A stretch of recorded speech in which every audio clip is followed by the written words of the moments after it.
Hello and welcome back to VBA to Z. If you're new here, I'm Long Pamay, and in this video we'll start looking at how to create your own RibbonX customizations using an XML. RibbonX is short for Ribbon Extensibility.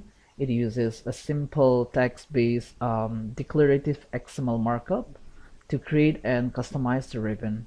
As mentioned in the prior video, there is no need to learn XML as such for the sake of ribbon customization, because I'll guide you on how to add controls for elements and also on how to manage ribbon callback or link them to your VBA program. As we progress, I'll share more tips and also out-of-box functionalities to make your customization look professional. As always, project files and source codes are free for download and use. The only request from you is to support my channel so I can keep sharing all these useful videos. So if you haven't, do not forget to subscribe and hit the bell icon for upcoming videos. First, let's take a look at some of the sample customization. Again, this is Smart View plugin, which is a dedicated tab in the ribbon, and here these are some of the like custom icons they've used, dynamic drop down, and then buttons and so on, and the panel as well. And then if you go here, you can see this portion. These are labels, and then there are separators as well. So here these particular labels are like updated on runtime, so this shows the name of the user who is currently logged in. Okay, so similarly, some of the icons here again are custom. We'll learn more on how to add those as well in coming videos. Coming to SBase Plus, again here you see the menu, dynamic menu, buttons.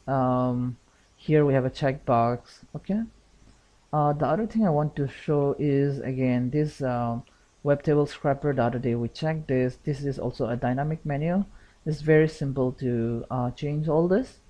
And then if you look at IXL that we checked other day, if you click on this table or like a chart or a pivot table, you can see that there are like hidden ribbon tabs that shows up. Okay, so you can also customize. This is example of one of them. So you can add your custom ribbon as well, tab to those ribbons as well. Okay, and then again, obviously the panel, this is something like that we cannot do from this customization. We'll have to use Visual Studio to be able to come up with this, so we'll cover that as well in upcoming videos. And then coming here again, these are custom like icons that you can include in your customization, so we'll add more and more of this. We'll learn more of this. Okay, and then one last thing is this CRM connector that I have here is example of how you can add like your own groups to existing like Excel ribbon tab. Okay, and the other example here is in this customization, it entirely removes the Excel ribbon. Okay, and then if you click on file, you also see that the normal like menu options are gone. So this is how you can also disable certain like controls in the existing Excel ribbon. Okay, you can hide them, you can disable them, and so on using all this customization. Before we dive into RibbonX, let's take a quick look at the root folders behind the file and try to understand how and where the customizations are saved. Okay, so taking this particular file example, I'm gonna just close this for now, all these files, and I'm gonna copy CRM here. We'll make a folder here and paste it here, making a copy of this file. Now I'm changing this to zip.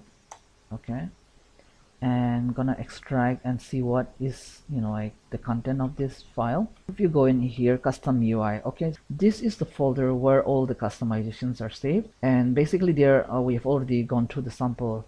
There are basically two types of customization that you can do, and the first one will be modification of application built-in user interface, such as hiding or disabling like the controls or repurposing command controls. Okay, so you can use these built-in controls in your customization as well. And then the second one would be creating your own UI controls, like a tab, and then adding groups, and then having custom buttons, dynamic menus, and so on. Okay, if you go inside the folder and open this up in Google Chrome, just to see the XML.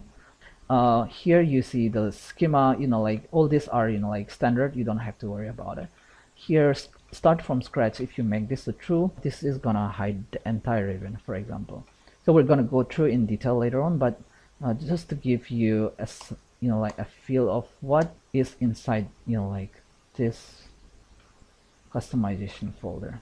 Okay, so if you look here, button 5, 6, 7, these are ID. Okay, this is the ID. It has to be unique. And the label here, upload to database. So upload to database, run reports, run report miscellaneous, and then this is the code that will run on action. We've gone through this in prior videos, so it gives you like a flavor or like a build up.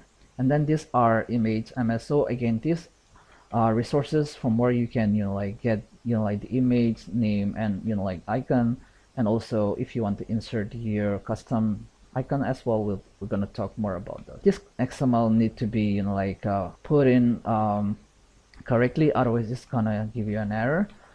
For example, if I going back here to that folder, so this is a folder.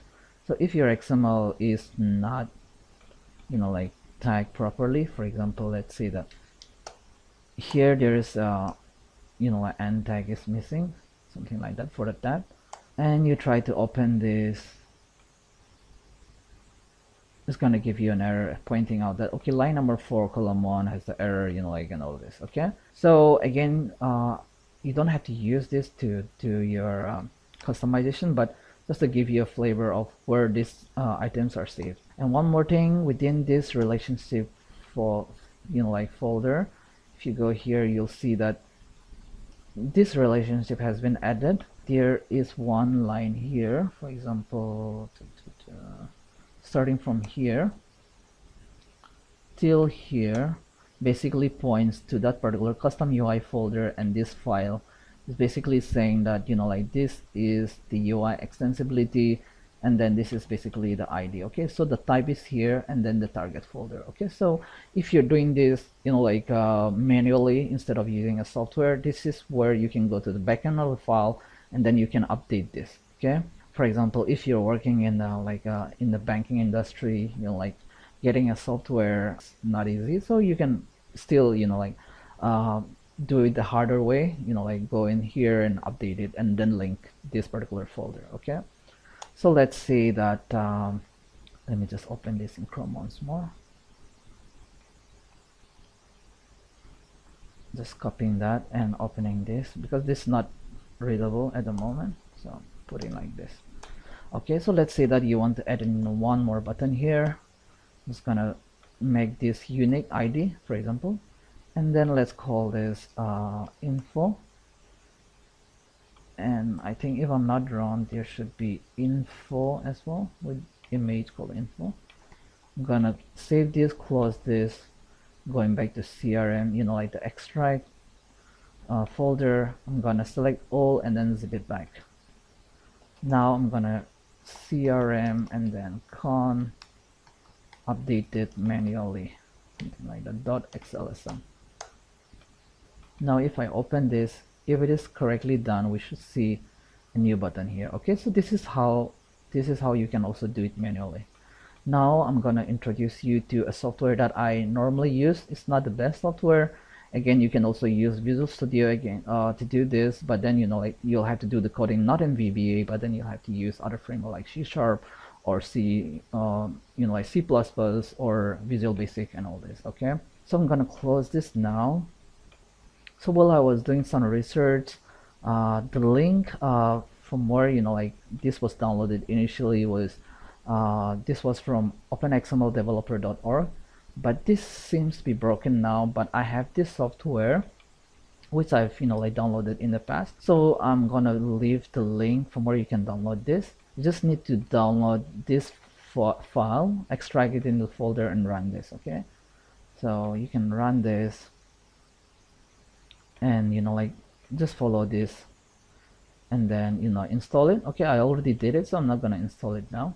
So once you install this, you should be able to see custom UI editor, okay, in your desktop or in your programs. Okay, so once you have this, this software is it doesn't give you any visualization, but it helps you to validate your XML without having to close and then open up in error, as well as it gives you, for example, if let's demonstrate this,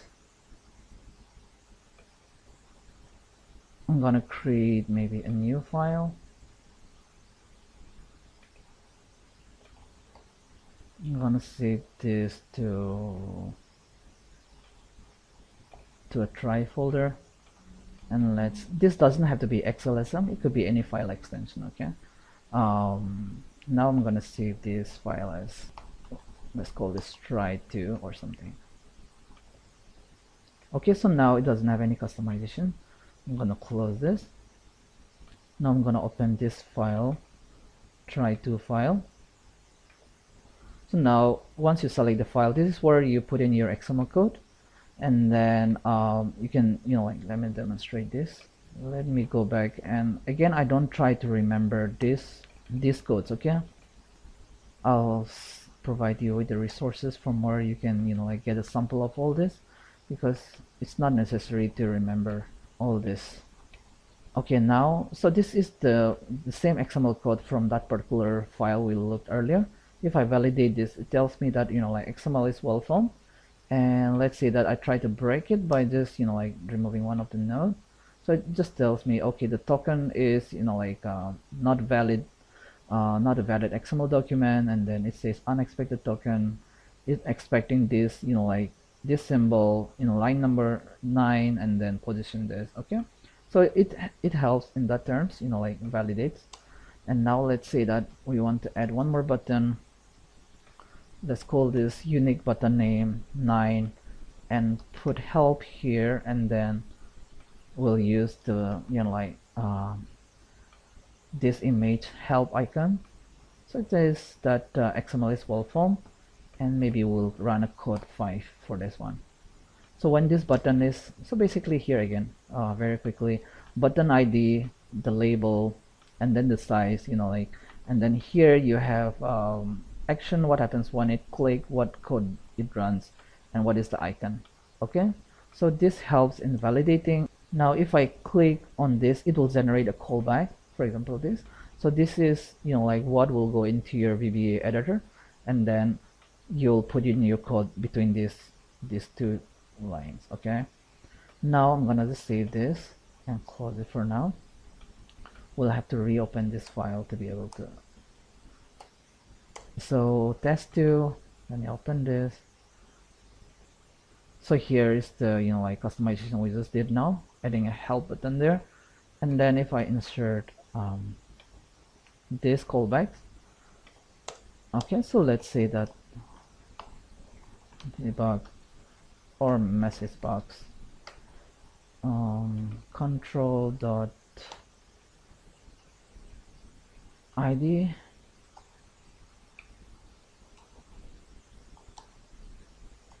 so it will return us the ID name. Okay, so within this you can I have your codes. If I run this, gives me the message box 6, 7, 8, and 9. Okay, so ensure this ID is unique. So this is how you can use this editor to do your customization and validate on runtime, get the callbacks, and so on, and generate the callbacks. So now you have this XML file visible after you save and reopen it, and this is where you can insert your icon. We're going to talk more about this in detail in upcoming videos. Okay, I think that's it for this video. In the next video we'll try to pick up each of these icons. For example, if I go here, I'm gonna share all the materials as well that I have, the link, the resources from where you can download those image, the name of image icons and so on. So here, if you look here, this is the custom UI, the part, these are the elements. If you look at under elements, there are quite extensive list of elements that you can use.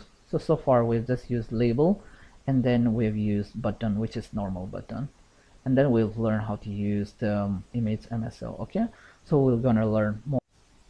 Welcome back, guys. I'm Lung Pamay, and today we're gonna continue to explore more controls in RibbonX customization. If you go to the blog vba2z.blogspot.com, I have added some of the resources we have talked about so far.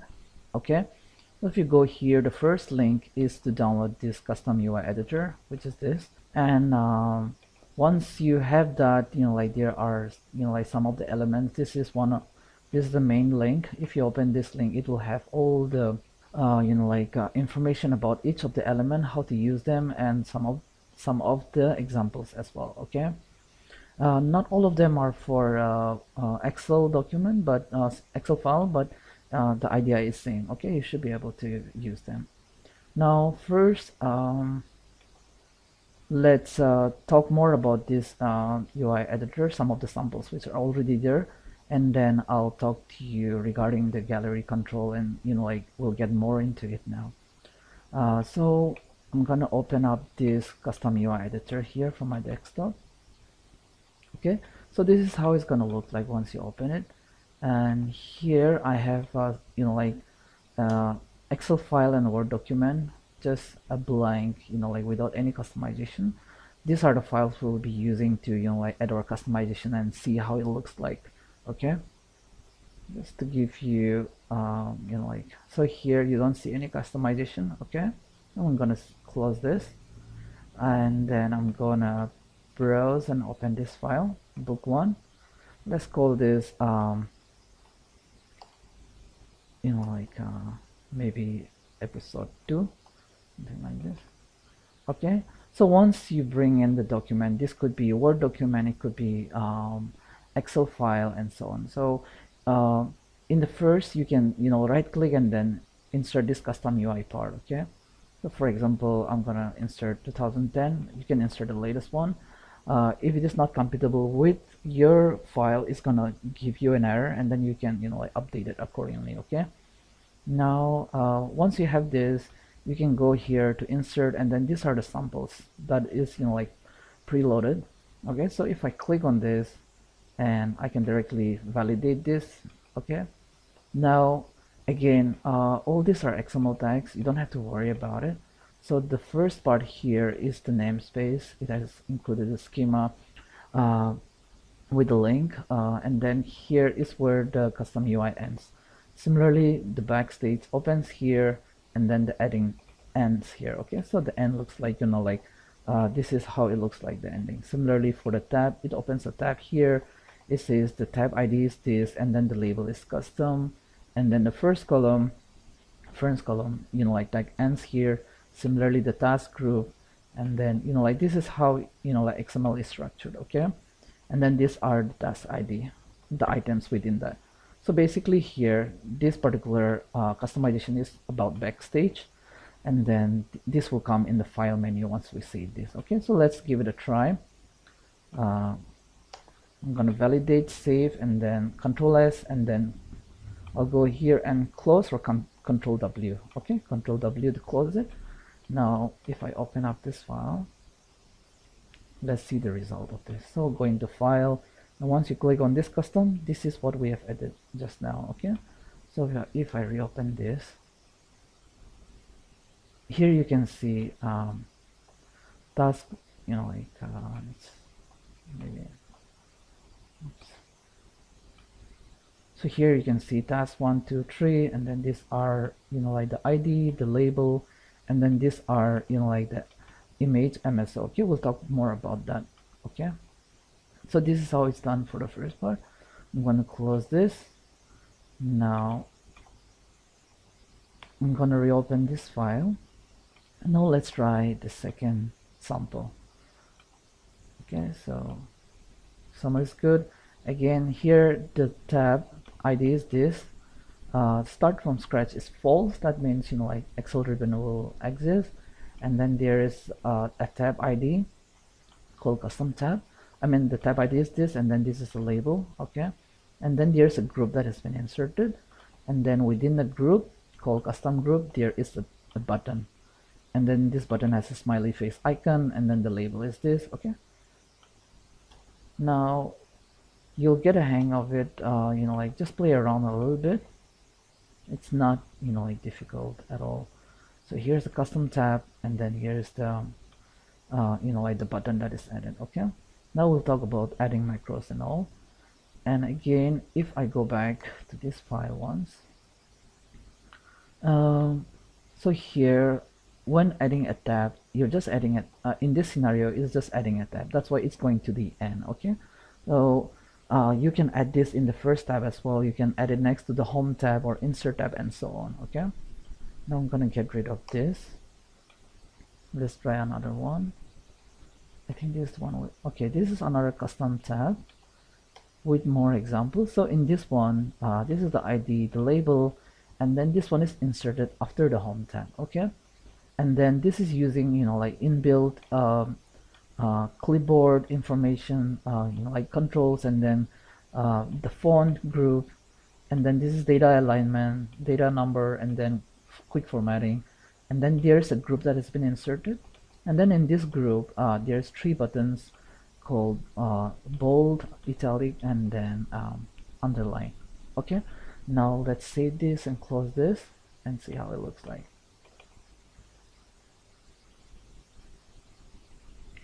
Now here's a tab after home tab, and then this again, as I've said, this is the clipboard.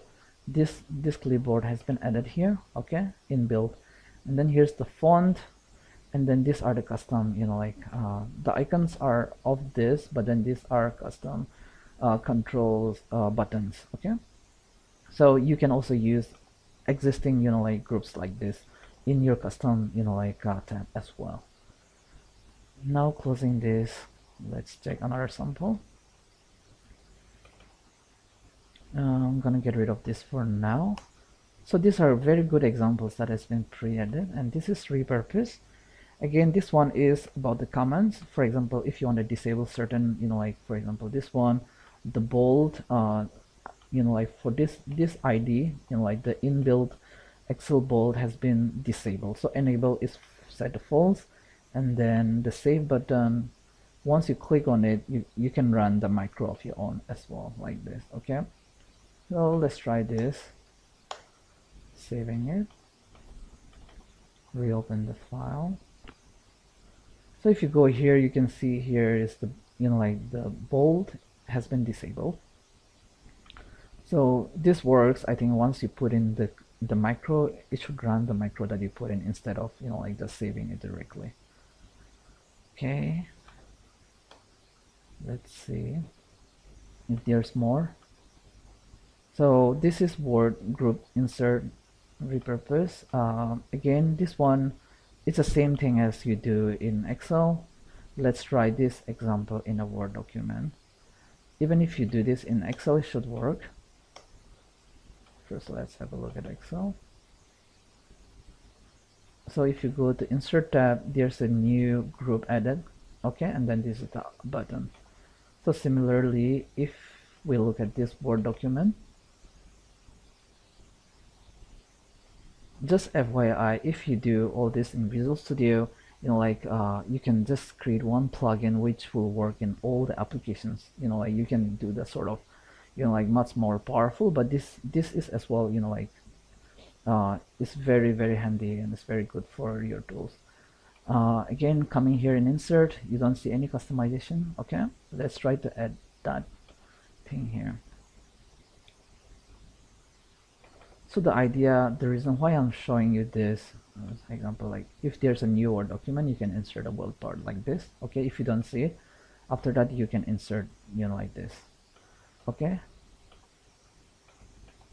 now I'm gonna save this and close it. The reason why I'm showing you is like you don't have to, like remember this. You just have a sample saved somewhere.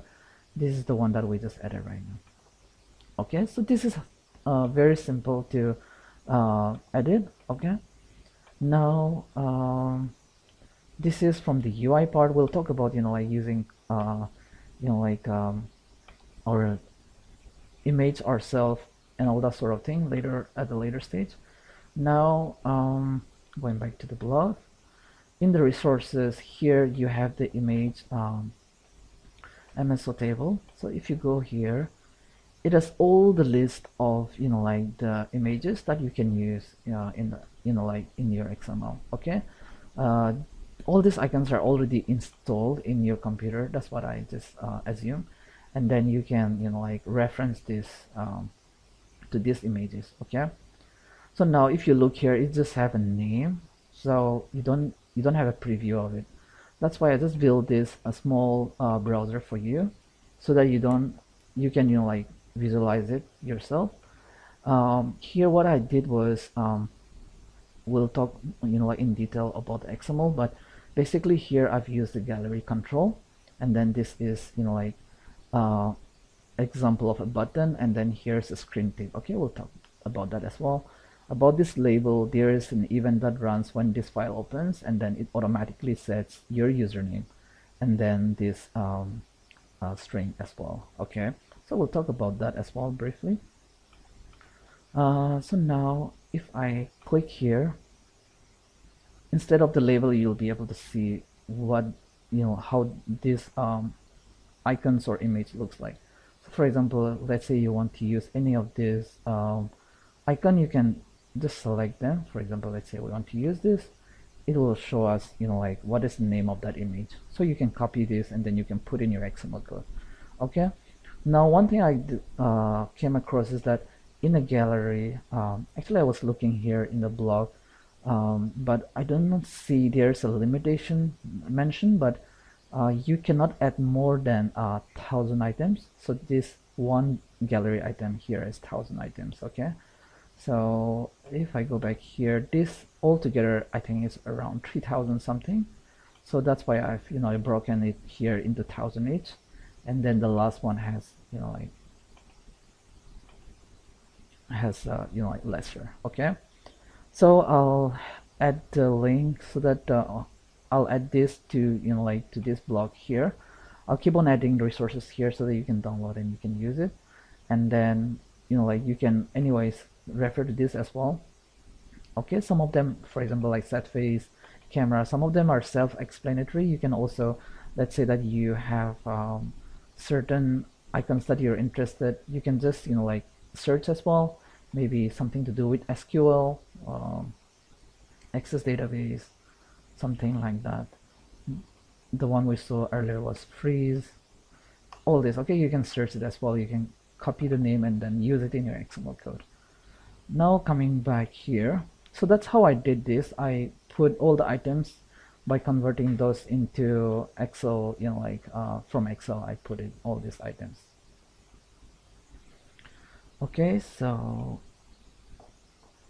going back here, if you scroll through down here, you'll see gallery. So here's gallery, and here it does explain, you know, like about the control, and then there's a, not all of them has this sample, but then here's a sample of how the gallery looks like. You can set the item width and height, and then ID, you know, like what is the name of the, you know, like the label, and then the size. Size could be large, or you can have it as in normal. I don't think there's a small size as such. Okay, so large and normal. And then this has to be, if I remember correctly, this has to be all in small, you know, like letter. And okay, this I think are case sensitive. Some of them I think I got an error when I was playing around.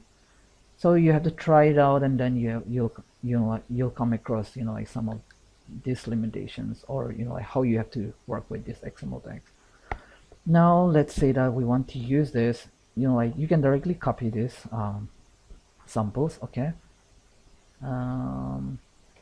Actually these are image, not image MSO. Anyways, I'll just copy this, and let's try to put this in our file that we're playing around earlier. Okay, so all this, actually let's use custom tab example. So here within this group, let's say that we want to add this gallery. Now it says that XML is well formed, but then this, instead of this image, let's use image MSO, because we are not ready to use the custom image yet. Okay, and then let's use this freeze panes icon, for example. So here, instead of desert, forest, and all this, I'll just put the same icon for demonstration purpose. I'm gonna save this, close it. I'm gonna reopen this file. And then here's the tab, and then where's the gallery? Here's the gallery with the happy face. Now once you click here, these are the icons that we just added. Okay, now going back here, like you can go through all these elements. I'll be walking you through more examples, but you can play around by yourself, like click on any of these elements, for example button. So if you click on button here, like this is split button. Let's use the normal button. So here's the button with the image and the label. Okay, so here button ID, the label is button, and then this image MSO is this. Okay, so if you scroll down here, you can see there is a description, more example of how you can utilize that.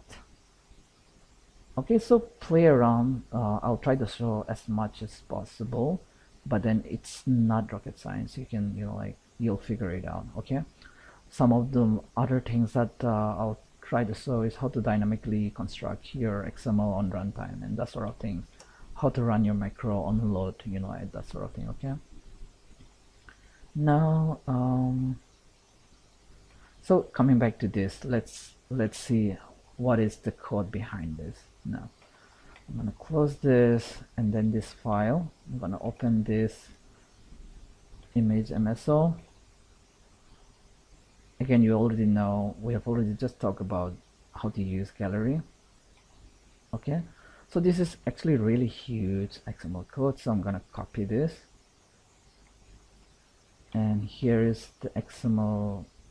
Sorry, I'm gonna remove the prior code that I was validating, just to show you, because it's not here, it's not, it's good for editing, but it's not good for viewing. Okay, so I'm gonna open this in Chrome, and this XML file. Okay, and if you look here, the first part is a group ID. Okay, so just taking a step back, whenever you have to add a control to, like this, you have to set up a group. Okay, and then within the group you add these controls. So that's how you do it. Coming back, so we created a group ID called VBA to Z, and then this just a unique ID, you can assign anything, and then we call this home. If you come here, this is home, this group, and then there are 3 labels, label 1, 2, and 3. Okay, but then this, we are not hard coding what is the label. We can also use a label like this label, and then we can assign a hard-coded value. But then what I wanted was, when any of you open this file, I want your username to show up here, application username, and then this, like, so this is dynamically set. That's why this get label, sorry, this is the code that is gonna run when you open up the file, and then this is gonna set the label automatically. And then this example is gallery. This is the same code that we copied from here earlier. Okay, that is gone now, but you get the idea. Okay, so size is large, and then if you go here, this is the first gallery, so large, and then the action is get click ID. That is the macro that runs when you click on this, and then sorry, when you click on the item, not when you click on this button. Okay, when you click on this item, that's the macro that will run. Now the label is MSO1, and then and so on. I've set it, and then this icon is appointment color dialog. Okay, and then these are all the items that are added within this. Okay, this is a huge list, so I'm not gonna go in there. Similarly, I've added, like multiple galleries here, and then in the end, you see another group has been added. So going back here, this is another group called help.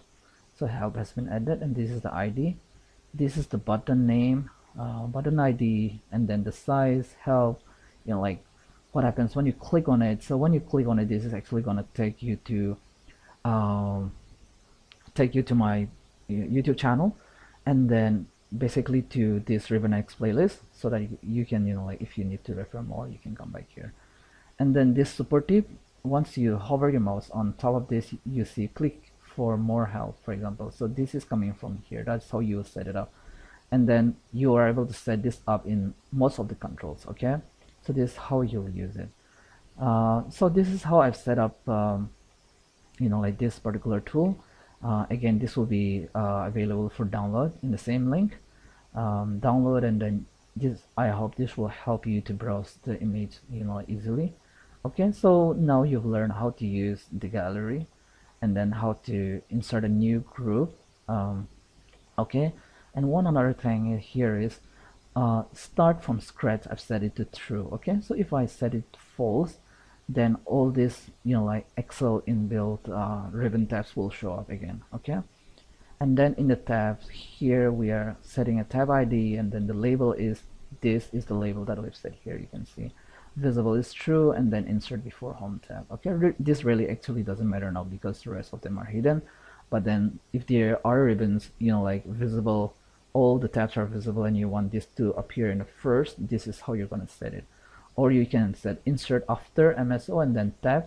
So this is like the identifier, and this is the name of the tab. Okay, so this could be data tab, this could be insert tab, and so on. Okay, and then here's a separator. It's a small thing, but it's very useful. If you have a group with lots of icons, you want to separate them, this is how you add a separator. So you see like there's like a small line here. This particular separator is, this particular XML line is doing this part of the isolation. And again, as mentioned in the prior video, in order to generate the callback, you just need to go here and click on this generate callbacks button, and then you copy this. Okay, so basically that is what I've done. I copied this, and then if you go to like this file, for example, and go to the editor, you'll see this code. Okay, so the first code, like get click ID, for example, here, this is the code that runs whenever these items are clicked. Okay, now here basically what I've done was, with the active sheet, I'm finding the last row with the value, and then just below that is offsetting one row down and adding this particular ID. Okay, and again, the ID is the name of the like the name of the image. Okay, those are all unique. And then for this label, like the label here by ref, this label has been assigned this value. So welcome, and then concatenate with the username. So the username is application.username. We already talked about this in our prior videos. So here, just this returns the application username. And then like the label for this second one is set to this particular link, and then this one. So similarly, this button, for this button, I've assigned that, okay, when the user click on this button, navigate it to the playlist, RibbonX playlist. Okay, for now I'm gonna leave it till here. Okay, go to the blog, and then like download, if you have not download the editor, and then try to play around like in this. Anytime we use a new XML tag, I'm gonna publish it here so you can directly copy it. Okay, and if you have any questions, please comment on the video, and then I'll try to reply to you as soon as possible. In the next video, we'll try to go like for each of the elements. Again, most of them are self-explanatory, I would say. It's quite easy. And then lots of example of usage is already mentioned there, so you copy them, you paste it there, and then you try to like play around. Once you get the error, it will exactly tell you what is wrong, so that you can go and directly edit it. Okay, so some of the like small things that you need to again remember is that the tagging has to be done correctly, otherwise you're gonna get an error. For example, you missed to put a certain tag, or when you type it, if your like XML code is really huge, it keeps defaulting to the like to the start. For example, let's say that I'm at the bottom and I'm trying to type in something here, like all of a sudden it just goes here. Like that might disrupt the way you're doing things and then cause issue to your XML code. Okay, so just keep track of that, and then I think the rest are good. Play around, and then we'll go with lots more example in coming videos.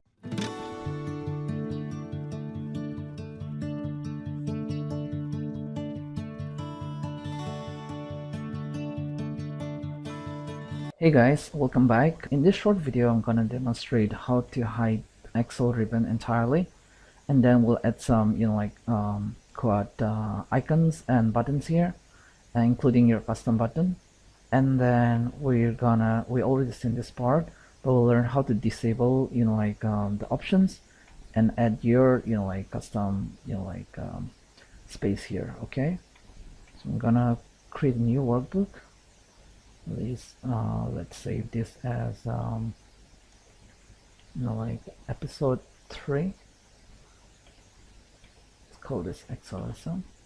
Okay, now I'm gonna close this and this as well.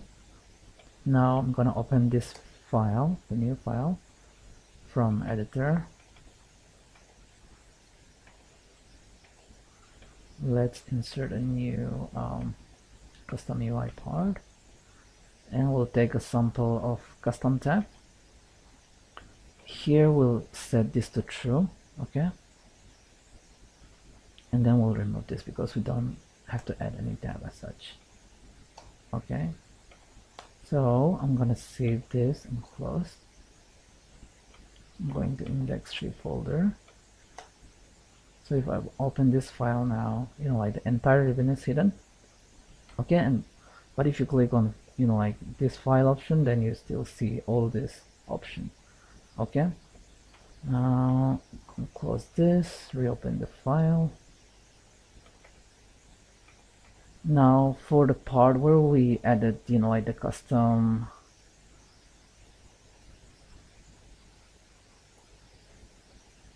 custom outspace, let me just copy this.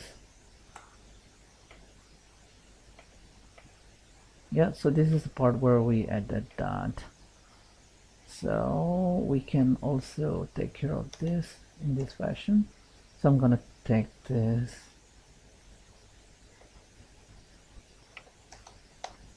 I'm gonna get rid of this part. Okay, so this part is for the file options. Let's see if it works.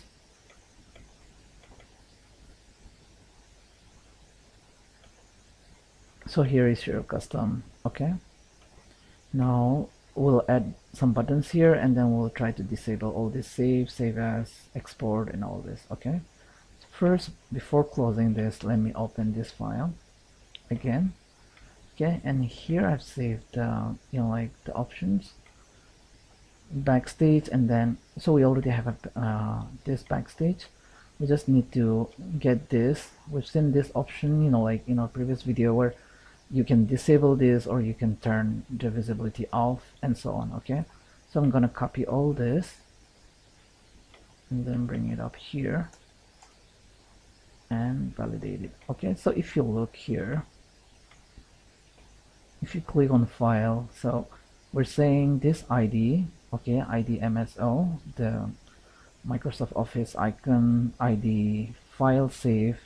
So this is the file save and save as, print, and so on. So we're saying setting the visibility properties to false. Okay, so till here. Now I'm gonna close this file, save this and close it. Now let me reopen this file. So you see it has save all these options. So you can also hide this as well, the publish as well, the feedback, and so on. Okay, now we'll add some icons here. The quad menu, quick access toolbar. Yeah, so reopen this. So for this, the reference here will be this documents control. Okay, so the sample is here. So if you have to use this, you have to put this under the quad tag.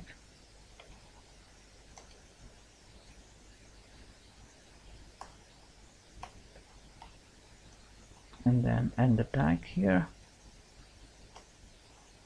Put it here like this. Okay.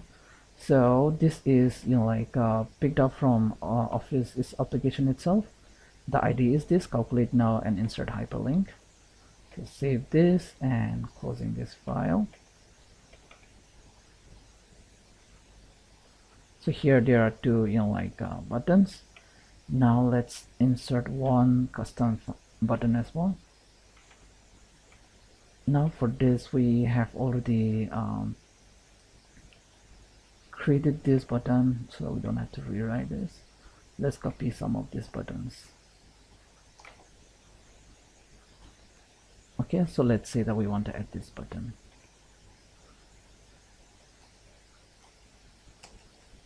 Now the size property won't be available in code. Okay, so just disable this, or if you try to save this, it'll tell you the attribute is not declared. So just get rid of this. All right, and then this, so this is the code that is going to run. This is the label. The label is not going to be displayed anyway, but the button name, the code that is going to run when you click on it, and then this. Okay, that is the icon. Yeah, so again, you can use this browser to assign any icon you want. For example, let's say we want to insert this icon grouping, for example. Gonna copy this, and then image MSO equal to this. Okay, so it's validated. I'm gonna close this, reopening the file. So here's the icon that we added. Now I'm gonna get the callbacks. There's only one code. Oops. I'm gonna insert this callback in this E03 file. Okay, and then let's say message box. Sorry.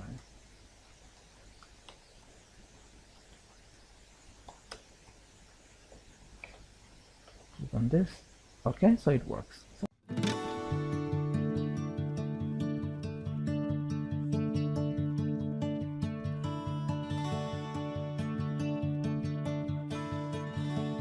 Welcome back, guys. In our last video we learned how to use the document control, and then within that we learned how to add controls. For example, this is the quad menu that we added, for example. And then if you look here, we also took care of some of the backstage file menu options. That was here. We turned the property of visibility to false, so we can see certain menu here. And then this custom is the one we just added, custom task group here, right?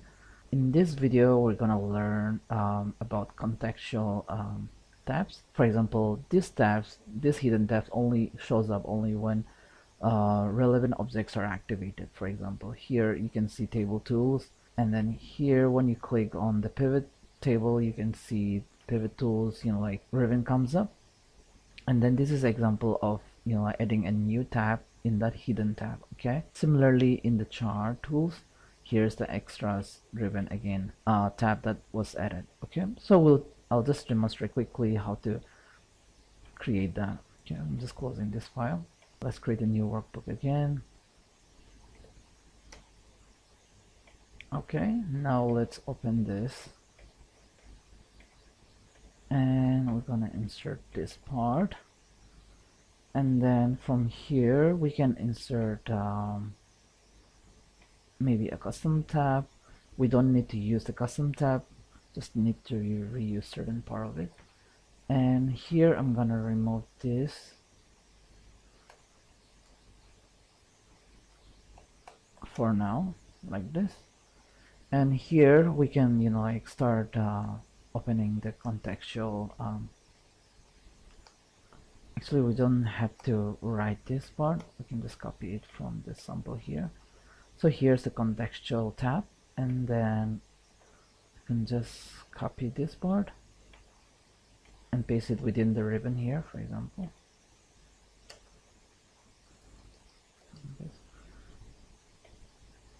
You just need to open first here. So you can hit tab to index it, and then we'll close this tag. Okay, now try to validate this. So this one is saying setting the tab, and then the tab ID is the chart tools. Okay, so this one is going to appear in chart tools called extras, or we can call this chart utilities, something like that. Some extra functionalities that you're adding to this particular, ribbon tab. And here the group ID, and then the group name, and the button 1 and 2. Okay, again, these buttons, we can reuse the buttons we already created as a sample. I'm gonna copy this.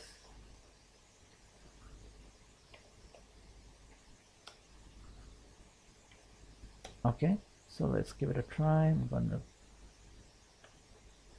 gonna close this file because we won't be able to save it then.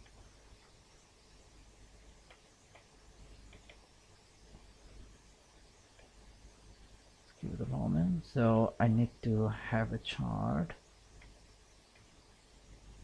Let's take a sample from the prior file.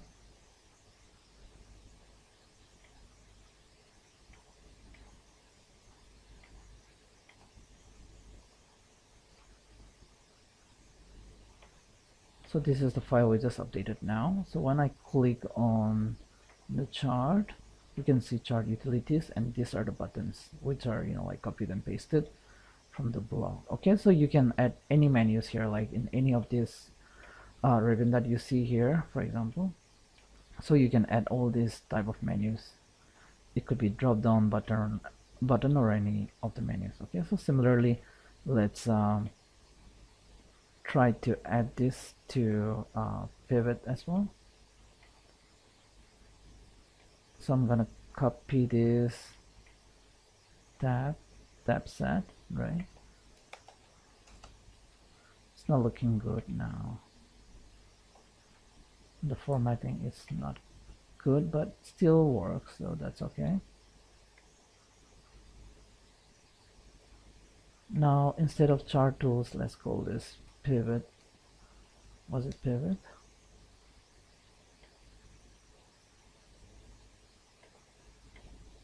So it's pivot table tools.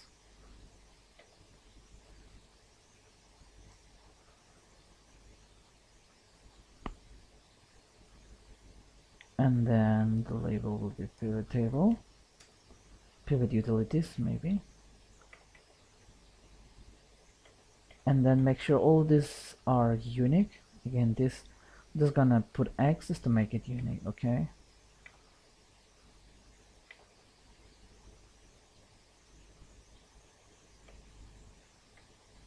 So it says the XML is well formed. Save and close. I'm gonna reopen this. Once I click on pivot table, so here's pivot utilities. Okay, so once you click on chart, it shows up this. Hey guys, welcome back to my channel. I'm Long Pamay, and in this short video we'll learn how to use a combo box and a drop down control. First we'll try a simple static scenario, and then we'll also learn how to make it dynamic. As always, project files and source code will be made free for download and for use. The only request from you is to support my channel so I can keep sharing all these useful videos. So if you haven't, please do not forget to subscribe and hit the bell icon for upcoming videos. Let me create a new workbook, Control N, and then I'll save as, we'll add some micro as well, so combo box and drop down. Okay, so I'm gonna close this. I'm gonna select this and open. Now let's insert the part, and let's install a custom tab. Okay, let's call this name as drop down for now, like this. I'm gonna close this.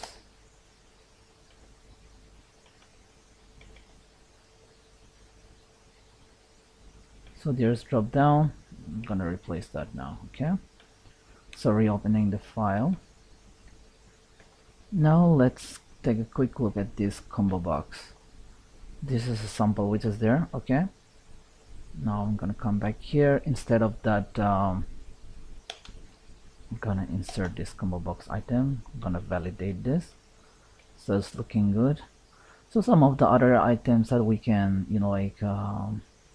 all these are, you know, like some of the things that you can utilize on runtime. Okay, like assigning the image.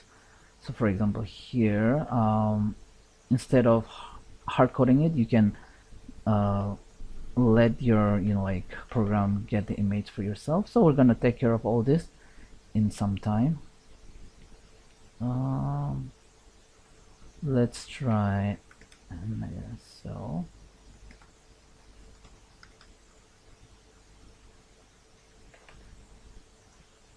I think this also should work.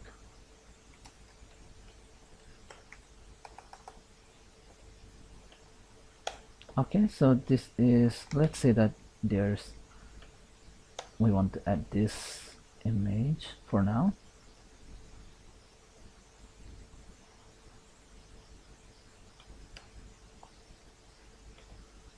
Or we can just use the image browser to get maybe something which will be more relevant. Let's use this for now. Okay, so going back to our editor, instead of this, let's put this. Okay, so save and close. I'm gonna reopen the file.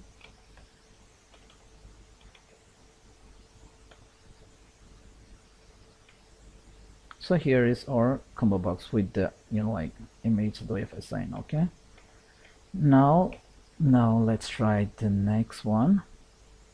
These two you know, like controls are very similar, so if you learn one of them, then you can just replicate the rest. Now I'm gonna reopen the file. Now I'm gonna insert this drop down. Now there will be an error with the ID. We need to assign a unique ID. So I'm just gonna make it unique by putting an X. So here item, and then the ID is this, label is this, and then the image is this. Okay, so similarly for the drop down, this for combo box, this for drop down. The only one different thing about these two controls is here you can only add the item, but here you can add the button as well. Okay, so let's give it a try.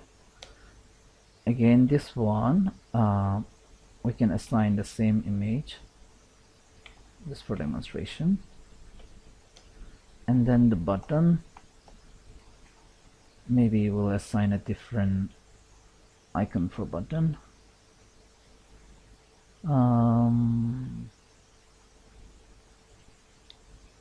Maybe something like this, 3D surface. Okay, so Control S, Control W to close. Reopen the file.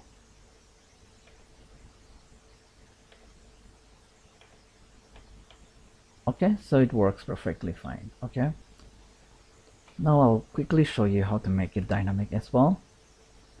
Reopening the file, just replicate this block. Okay, the ID has to be unique, so I'm just gonna add one there. Let's call this one as, so the label here, we'll call this dynamic drop down. Okay, the same applies for combo as well, so you can try that out yourself. Now instead of adding these, you know, like items which are static, I'm gonna get rid of this. Okay, and now when you're adding more properties like this, you can have this in a new line. Just remember that, you know, like this block which opens and ends has to be, you know, like properly handled, otherwise it's gonna give you error. Now going back here, some of the important thing is so the label is already there, which is this. Now if you want to assign size as well, like for the label, size string, I think. Yeah, so you can also assign it like this.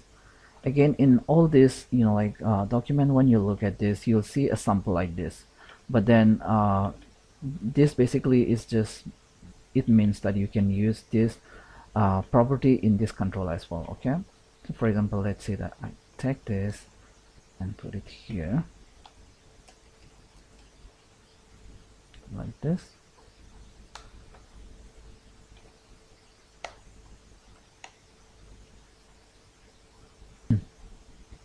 So it's my bad. When you're following this approach, you have to end it in this fashion, okay? Like this. So I'll just leave this for now here, down like this.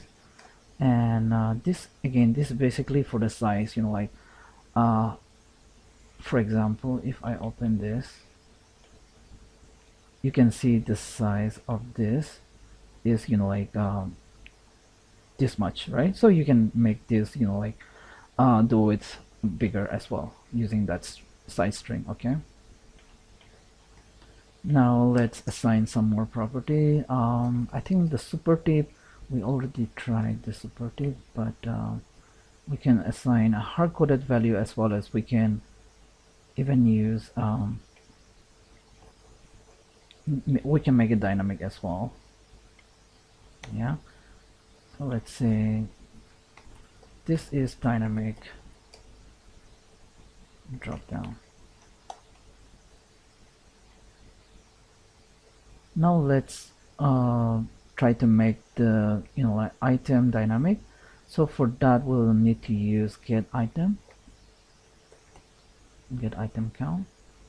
So for example, this is example for gallery, but we can use this same method here as well, the property.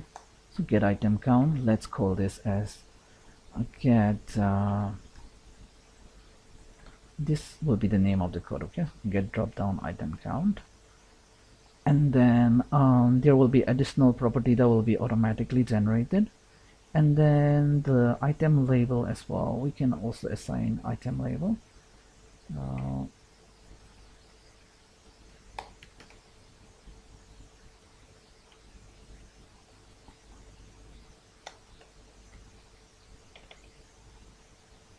Or we can just call this drop down item label, and then when the item is selected, that will be on action like this.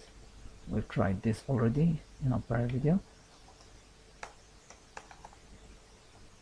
Drop down click, something like that, okay? I think that should be it for now. So again, ID label, the size, the width of this particular, you know, like label, and then the super tip. This will show us when you place your cursor on top of something. For example, when you place your cursor here, you can see click here for more help. So that is super tip. And the item count, the label, all this will be dynamically assigned from the macro, okay? So let's get this, you know, like the callback. I'm gonna save this and close it. Now let's reload the file. Now it's going to give us error. So you can see here the size of this is dynamically assigned, okay? We can also put this in different blocks.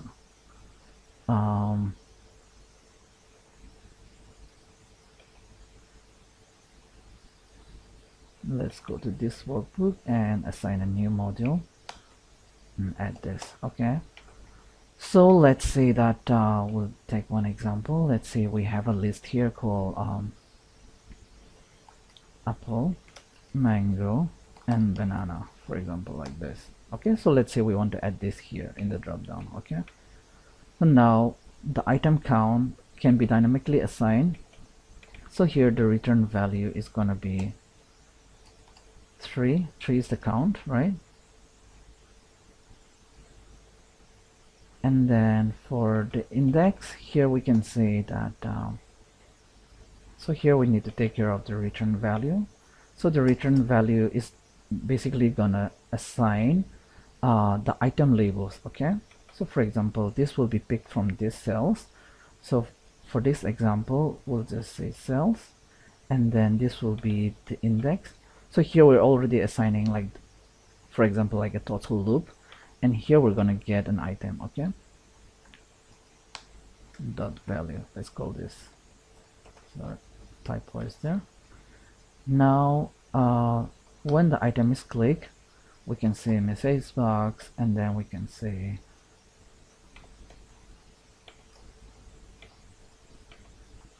something like that. Okay, let's give it a try. We might have to edit it a little bit, or we can even select instead of this. Okay, so we'll have to reopen the file.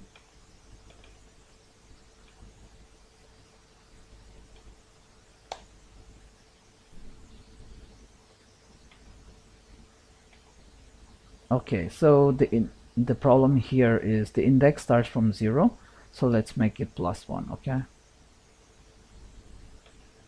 so here is the dynamically assigned items. Okay, even here we'll have to make the changes. The index, this index is starting from 0, so we'll have to increment 1 so that we can activate the object in the worksheet. Banana, like this. Okay, maybe we can try and add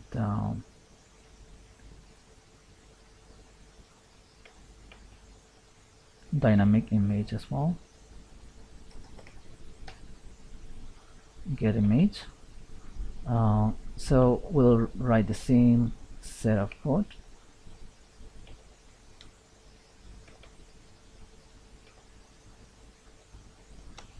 The order does not matter here.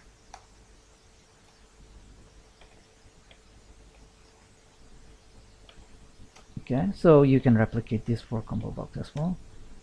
Now I'm gonna save this, get the callback, and then reopen the file.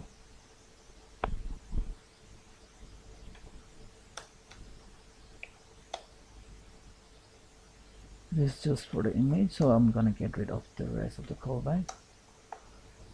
Here, based on the item, you can also again control the image, but for now we'll just set this as, for example, the control that we used. Let's assign this. Okay, so here I'm gonna assign the image. Oops.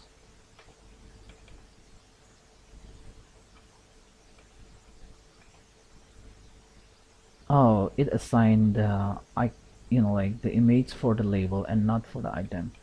So we're gonna go here again. We should be using this instead of that. So let me quickly change that.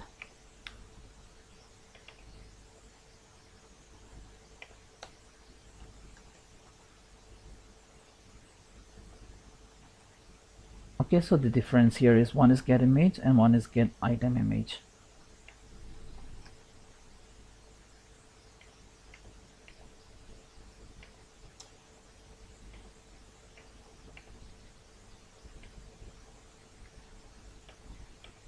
I'm going to save and close this.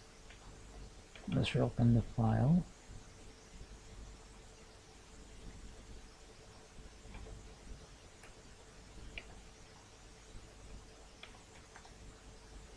For the item, let's assign this, and then for the label, let's assign something else.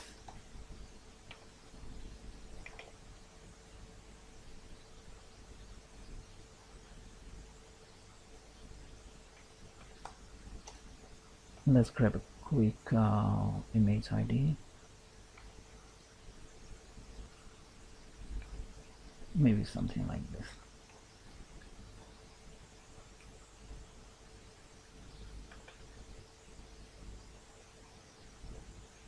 Okay, now let's save and close and reopen it. Okay, so going to the drop down, here you can see the icon, the image have changed, and then dynamic drop down, that's the hard-coded label, and then you can see the item has now the image assigned to it. Okay guys, that's all I have for you in this video. Again, you can easily replicate this combo box in the same way we did it for drop down. We're gonna learn more controls, and then if you have any questions, please comment on the video below. We'll discuss more on like the topics we have already covered as well. That's okay. All the blue ones here has been covered basically. So we just covered the drop down and then the combo box as well, and then we'll Hey guys, welcome back to my channel. I'm Long Pamai, and in this video I'll show you how to use Edit Box Control and iRibbon UI object. iRibbon UI object will basically help create linkages between your ribbon elements and your code. In nutshell, you'll learn how to add controls, write value to it manually or using a program, and I'll also demonstrate how to perform a calculation by reading values from these controls. As always, project files and source code will be made free for download and use. The only request from you is to support my channel so I can keep sharing all these useful videos. So if you haven't, please do not forget to subscribe and hit the bell icon for upcoming videos. As usual, I'm gonna leave a link in the video description so that you can, refer it yourself. So this is for edit box, and then this is for ribbon UI. So here are, a small example that they've given. And then once you click on these object members, basically this object will help, as I mentioned, to link your elements to your code. Okay, so if you want to write a value or refer to those controls, you have to use this object. Also, you can activate the tab, when the workbook opens. Let's say that you want to specify your custom UI to open certain tab, activate certain tab like this, you can do that as well. And then you can refresh basically the cache for the interface, and then you can also refresh specific controls. So we'll visit these examples as well. Okay, coming back to edit box, I'm gonna save this fresh workbook again so that there is no confusion. Again, I'm doing some new series maybe this week on the web add-ins for Office. So if you're interested, look out for that. So let's call this edit box, and then okay, now I'm gonna close the opening this file in custom UI. Let's insert this part, and again a custom tab. Let's call this as edit demo. Okay, now one quick thing here is we're gonna use onload. So basically, when we for a button, for example, we use on action, right, like this. But for this ribbon, you can use onload. Okay, so when the ribbon is loading, this is gonna get triggered. Okay, so we'll come back to our XML, and then I'm gonna not here. Let's say onload equal to, and then this is where you specify your code. Okay, so let's say that we want to call this code onload. Okay, I'm gonna add edit box. It's going to the top. I'll just copy this sample for now. We'll just add one text box, okay, first, and then once you're familiar with this, then we'll make it link it to our code. So here the edit box, and then let's call this edit box demo like this, and then this is the ID, and then this is the label. Okay, so let's say that this is, we'll just leave it as it is for now. Save it. Cool. We'll just take this, call back. Now let me go back here and open this file. Okay, that is trying to load and it's giving error because there is no code. Now the same message box. Sorry. Onload triggered. Something like that. Okay. And let's see if this works. Reopen the file. See? So it got triggered. Now this is our text box. Okay. Now as such, you can't do anything with this, so we'll have to write a code to refer to this and also to pull the data from there. Okay, let's take some events from here. So we already went through all this get label, get image, item image, screen tip, and all this. So but we'll just concentrate on this one for now. So let's find get text. Okay, so this get text, I'll just explain in a moment. We'll add this one as well. So one is the get text, and then the other one will be on change. Okay, so when there's a change, we want to track the value.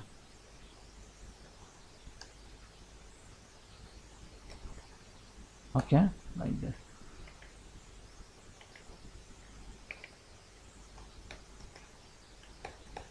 This will be the name of the code that will run, and then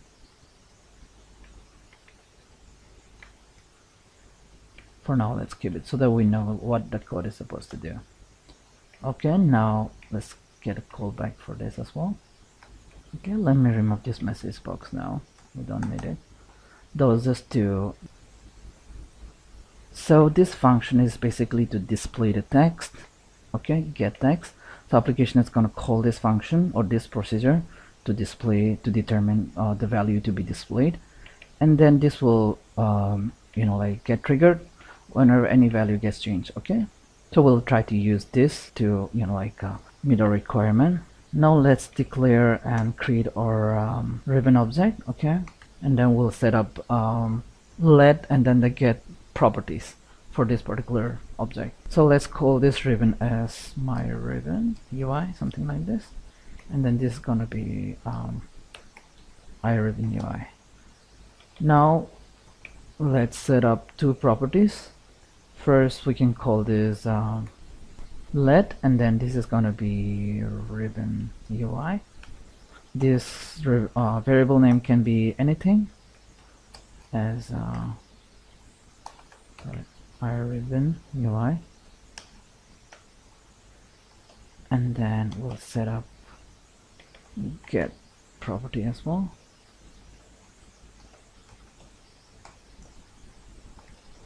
We'll set up set the property.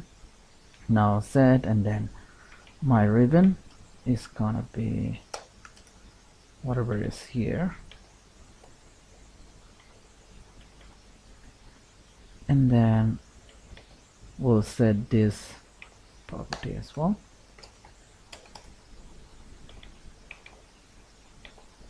Okay, so this is basically gonna be our ribbon object, and now let's set this up here as well. Dot ribbon UI is equal to. Okay, so that will be it. Now coming back here, we'll have to set up this particular text box that we created for this as well. Let's create the same properties. Okay, now instead of we can call this any value. This is gonna be string, and then let's call this as Excel edit one, something like this, edit box, just to differentiate it, and then the same name, and then this edit box. So we'll not use set here because this is a variable only, and then this edit box is gonna pick up the value from here. Let's call this let's declare one variable first here. Let's call this private. This will be to hold the value. That's why I'm just putting a v there as a variable, just to differentiate it. Can get confusing sometimes. And then here we're gonna say that so when the value is to be displayed or is to be set, this is the time we're gonna use this, and then this is gonna be the value, whatever value it was assigned, and then this will come here. Okay, so I think we can give it a try now. I hope I put this correctly. String and then a string. Okay, come back here. So what we can do now is, well, let's try a small code to write a value to this particular test one. Okay, and then this workbook,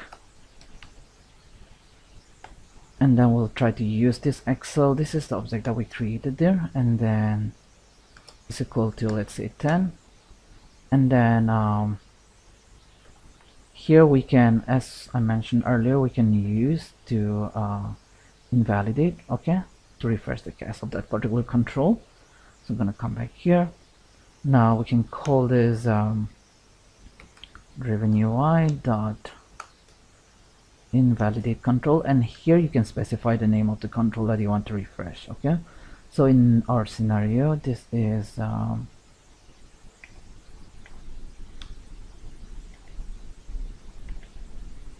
the ID is this. So I'm gonna say this. Okay, before we can test this, let's set up this as well. So if this dot id is equal to this, then we want to return return value will be this workbook dot Excel, this particular value. Okay, and then here for now we can just print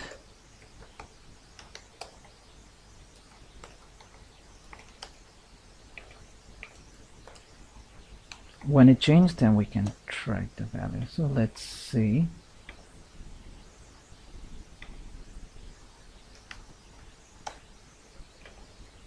So it seems to be working. The event just got triggered. Okay, now let's try to set this as well.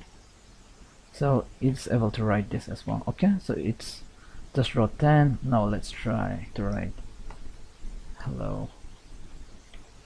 Okay, so now what we'll have to do is we'll have to replicate this very quickly. Let me replicate it for text box 2 and 3. Let me first close this.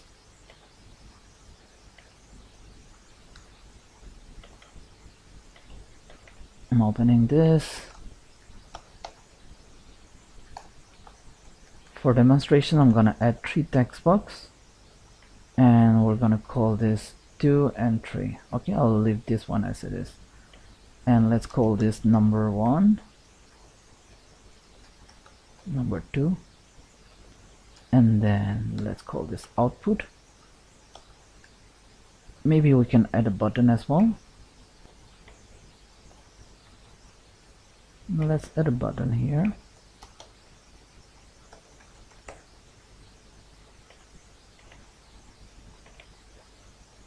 And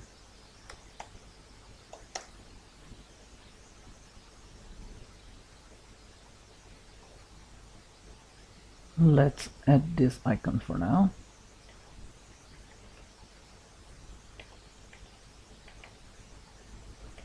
And let's call this add numbers. So this button will get clicked, and then these 2 text box will add up and populate in text box 3. Let's try to do that. And here we're gonna change separately like this. Okay, and let's add a separator as well. Okay,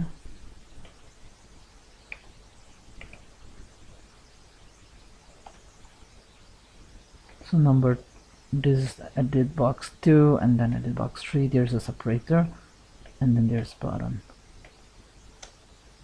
Okay, coming here, let me copy all this.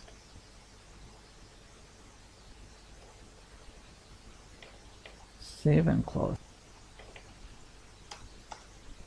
Okay, so here's our number 1, number 2, and this is the button, and this is where we're gonna add the output. Okay, now we're gonna go here.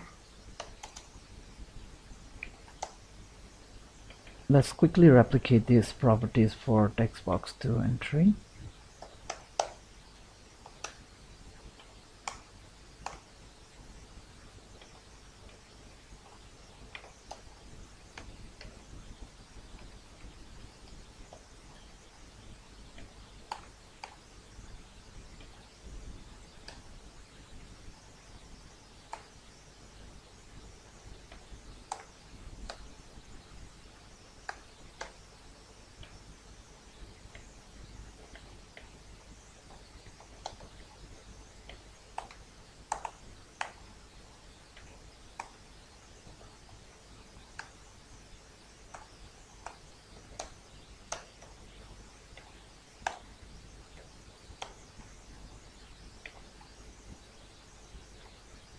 Okay, so now coming back here, we'll do same thing for all this. So set text, and if this is edit box 2, and then it's edit box 3.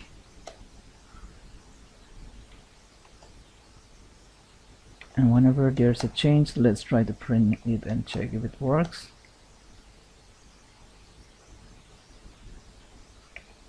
Okay, so far I've not done anything else but just replicate these buttons. Just restarting to refresh it.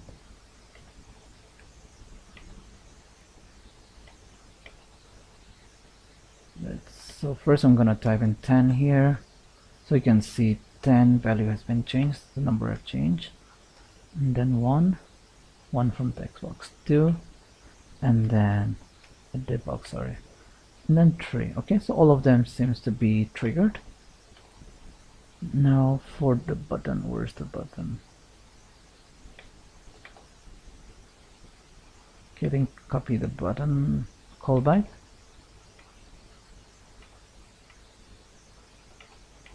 Okay, maybe I didn't even assign it. Close this. So on action, let's call this add numbers or something like that.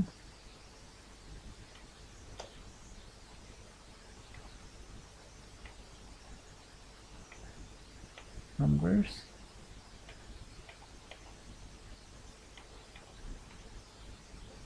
Let's check it again.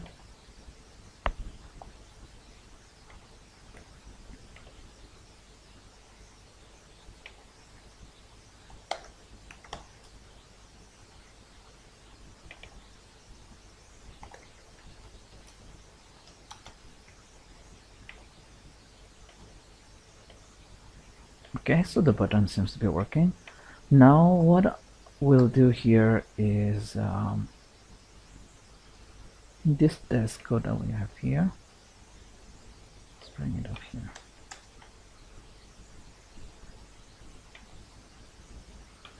Update this.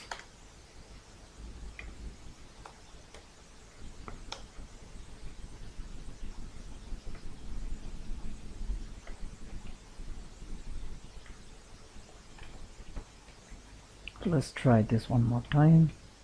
So here's hello. Now let's try to write it to the other text. Edit box.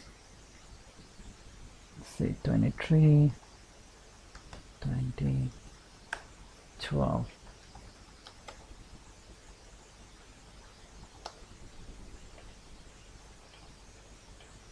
Okay, so that's how you're gonna do it. Now the other thing you can do here is we can also have a public variable to store these values whenever it gets changed, or you can also refer to these values directly in this fashion as well, like this as well. Okay, now for example, let's say that, let's call this read test.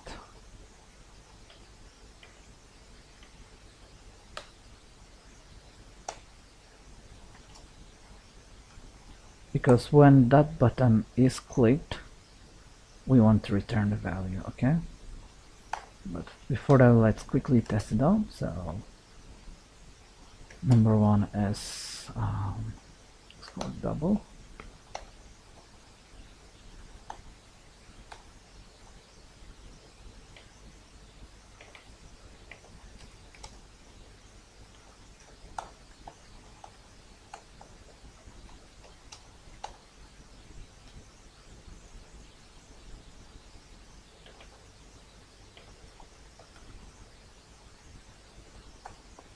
We'll just add these two numbers here.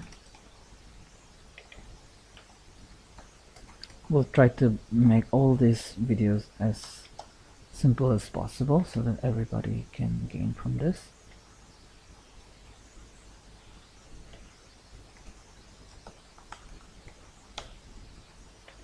Let's see if this will work.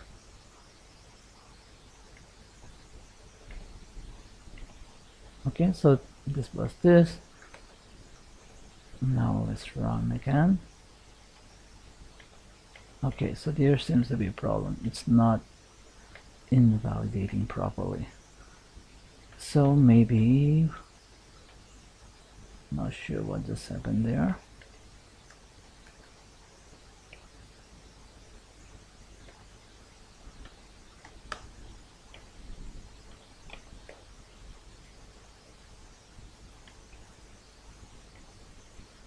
12. It seems to be pulling the prior value because maybe the cache is still not refreshed, hence it's still giving us the prior values. So what we can do to avoid this is let's try and transfer this using public variable. So let's call this public number one as double.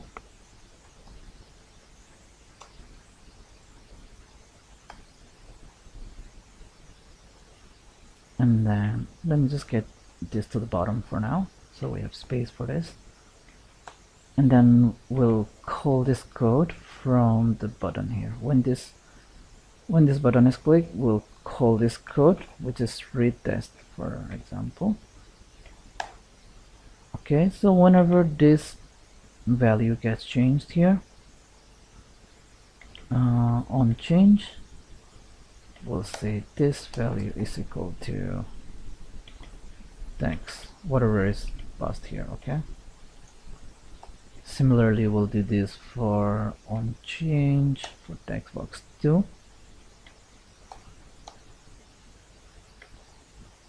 Now instead of going through that, let's use this.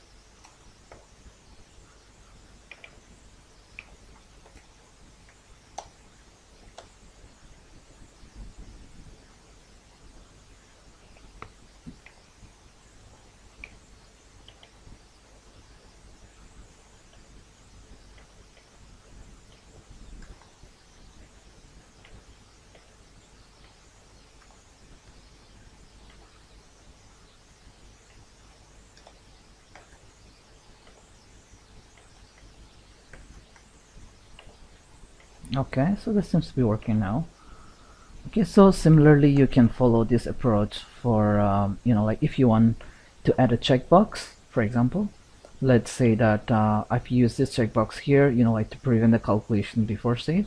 So instead of having to go here to file options and then like take care of that, for example, you can have this manual, which you can select from here, but then if you have to come here and then uncheck this box or check this box all the time, maybe you can have a checkbox added here to this particular group or next here, and then you can automatically have the checkbox like added like the true or false, okay, using this similar method like this. So for example, if I have to demonstrate just for the workbook open, so when the workbook open, we can set this value, for example, in this fashion, or we can just call this code, right? Let's call this 12. So when the workbook opens, let's have this code run. We'll set these values automatically.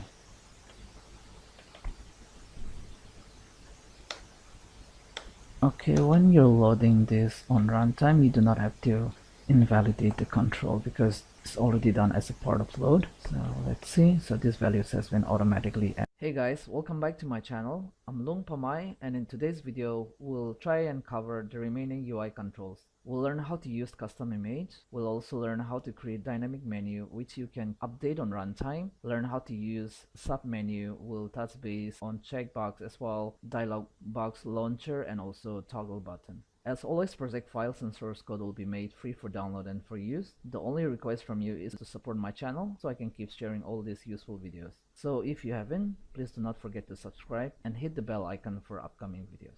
Let's carry forward the file that we used in a prior episode. I'm going to copy this in this episode folder. Let's take a quick look. So here is basically the edit box that we played around in our prior episode. So we're going to reuse some of the objects we created there. First of all, let's look at the custom image. This is a simple one. Many of you have put in a comment that you want to know how to use this. It's very simple. So I'm going to copy. Okay, so I'm going to open my editor first. I'm going to browse to this. Okay, so let's name this as 07.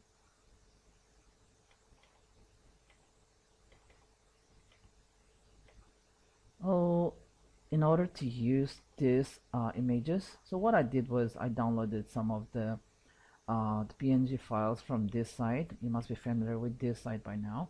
I'll leave the link in the video description if you're interested. So basically I downloaded these images. You can also use your, like the image that you made by yourself.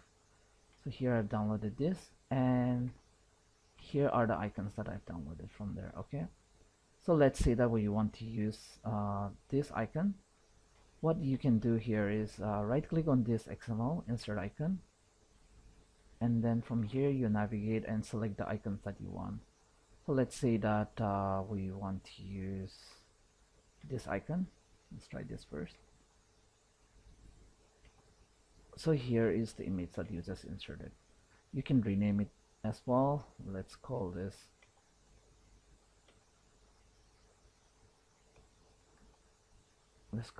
graph, something like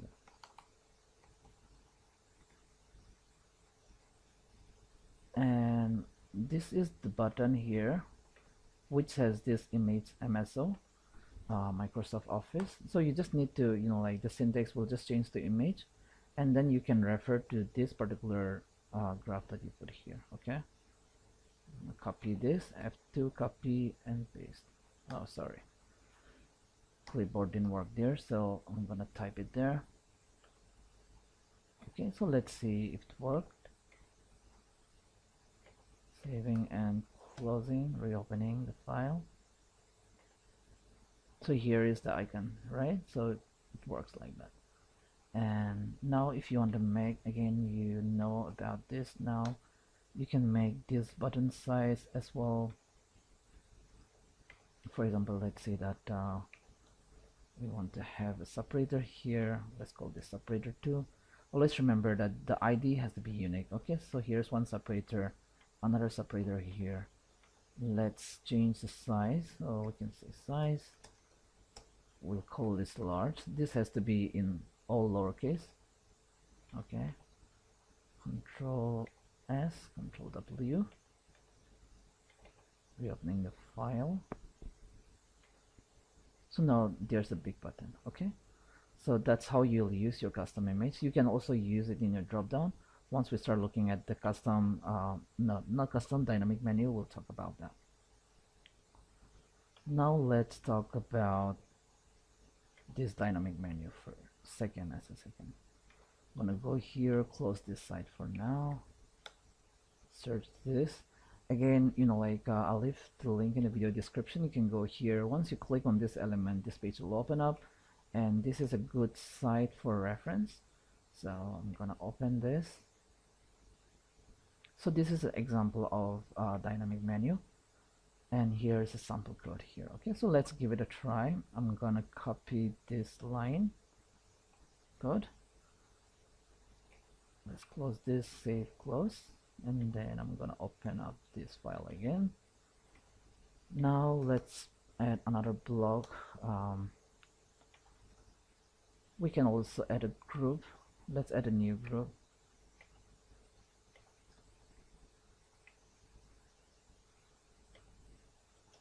Oh, sorry, this has to go outside like this. Menu, and let's call this group 2.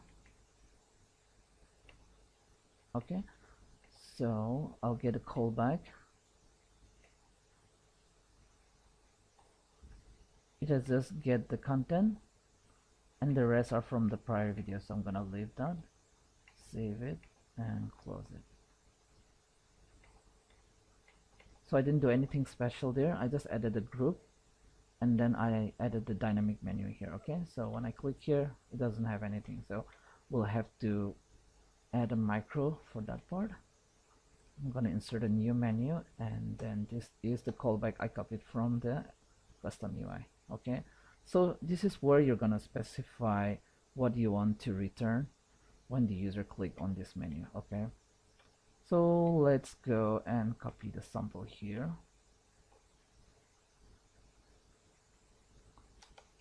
So this is what you can put in the reference.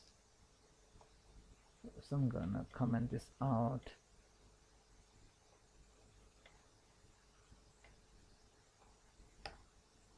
I'm gonna change all these double quotes to single quote like this, okay?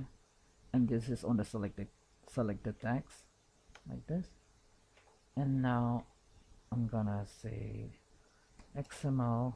So first let's declare that dim XML as string. So instead of what we did in our prior videos was like if I navigate to our prior video where we had a drop down combo box and drop down, right? So here we specify the items, for example, hard-coded the values that needs to come in the drop down, but in this scenario we can construct this XML on runtime here itself, okay? So that's what we're trying to do. So I'll say XML is equal to this, and then XML is equal to XML, and then we're just gonna concatenate.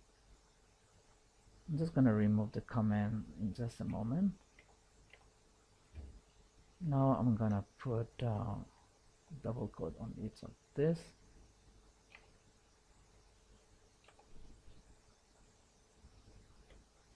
Now I'm gonna remove the tag from this, okay? So these are 3 buttons like this, and now you can say return this XML. So we're telling when this event gets triggered, when the user clicks on it, this XML will return the drop down, okay? So let's try it now.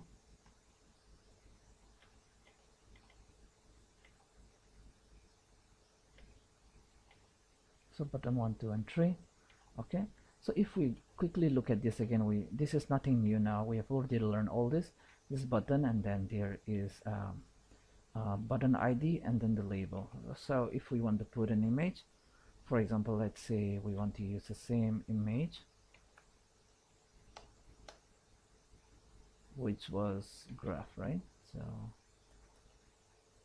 you can just specify this as well.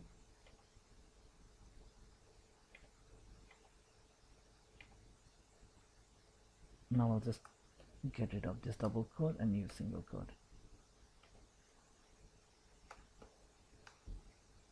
So you can have this in your sheet as well. If you have so many controls, you can also construct it from the worksheet and load them, you know, like just the final XML.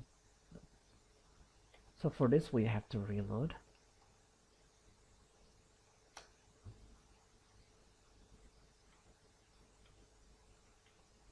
Okay, so this is the same icon as we use. Similarly, you can also use image MSO that we've tried in our video like this, and this could be, you know, like info, something like that.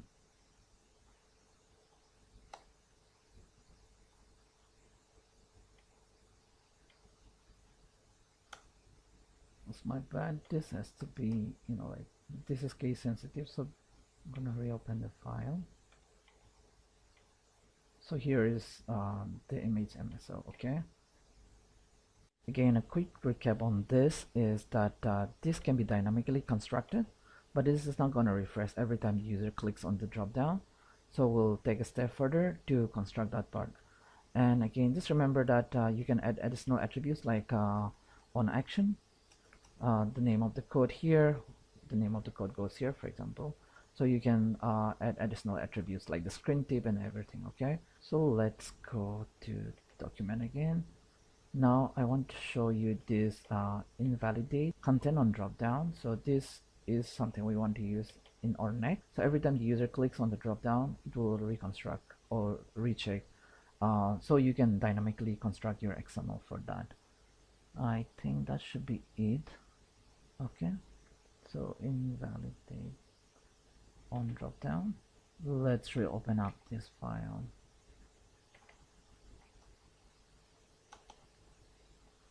I'm gonna replicate the same dynamic menu and change the ID. I'll just call this 2, okay?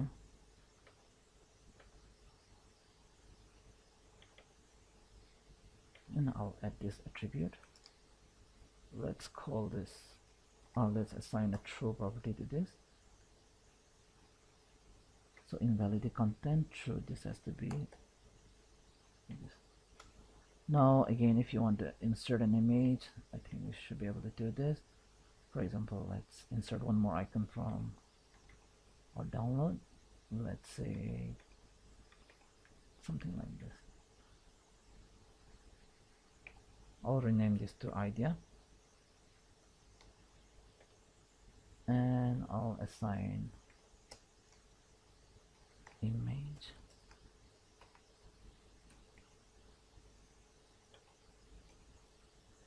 And you can specify the size of this button as well. Let's make it large. Okay. Just before that, let me create the callback for this. I'm gonna reopen it now. So here is the one that we added. This was our prior one, dynamic menu 2, and then this one. Okay, so I'm gonna go here, copy and paste that callback. Let me assign this just for now. So here the return is our XML. Okay, so this is assigned. So for example, let's say that we add a new one again. Let's call this button for, so every time this will get refreshed. Okay, let's say that we have a list here, for example, like apple, mango, banana, something like that. Okay, and now let's say that we want to construct dynamically based on the list here. We can assign, for example,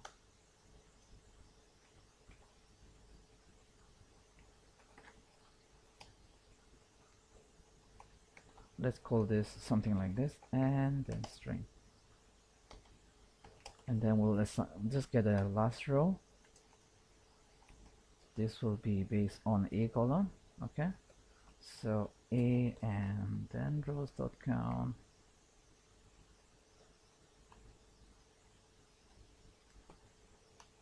This will be our last row. Now let's construct this XML.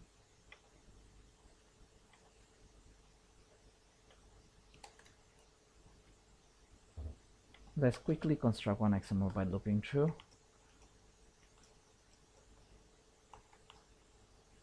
And then this is going to be next I.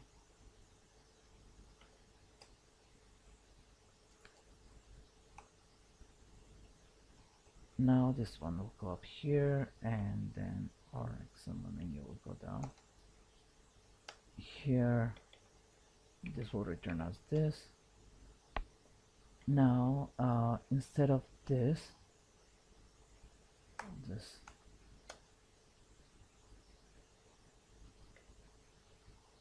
so let's differentiate this first, and instead of button 1, we're gonna use let's use this I, and then for the label as well,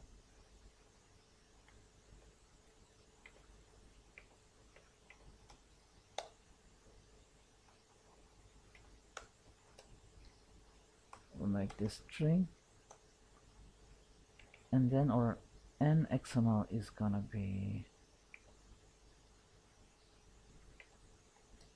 XML, and then XML here. So this first, and then second, and then we'll concatenate this. Okay, let's see if this works. I'm gonna comment this out. Sorry, I went to the wrong place. Coming down here.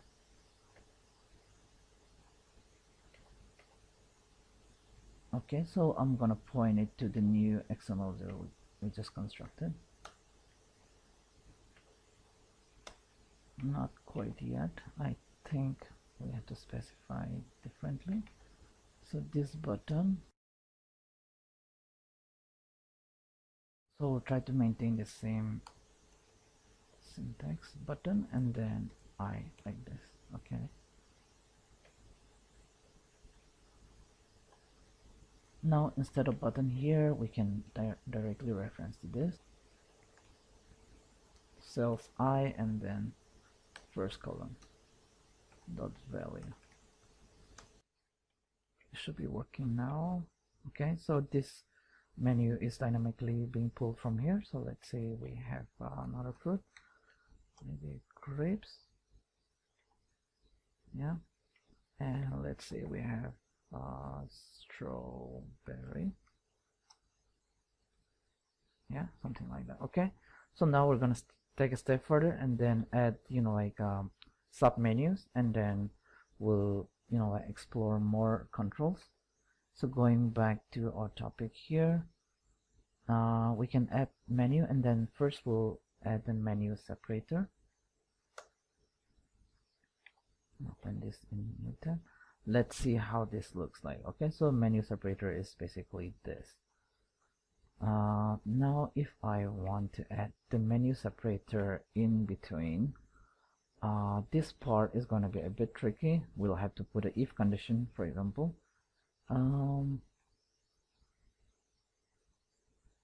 For the sake of to make it simplified, first let's add it here. Okay,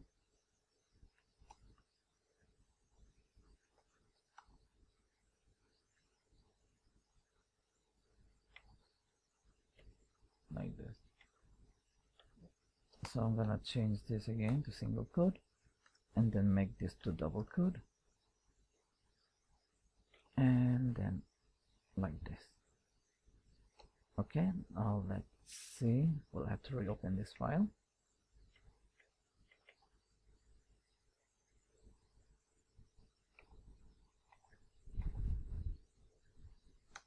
Okay, button 2 is duplicated. Sorry, that's my bad. So let's make the ID unique, and let's call this button X.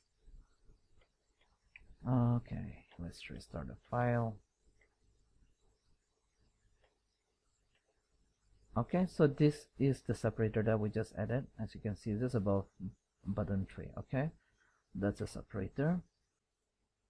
Now let me also quickly demonstrate how to add a sub menu. Okay, so one quick example of the like the menu that I created was looking like this. So here I have a sample choose reports, and then this report by font, by client, and then other reports, and then there are settings, about, and help, and then once you click here it just exits. Just toggling back what we did here. Okay, we're just gonna stick back to this XML for now, so that like you can grab the logic. So if I go back here, now this is our button, right? And one thing is, for example, here for the separator, when you're adding a menu separator, you can also do in this fashion. You can even add the title, for example, title, and then you can say select the report or something like that. I'll just give you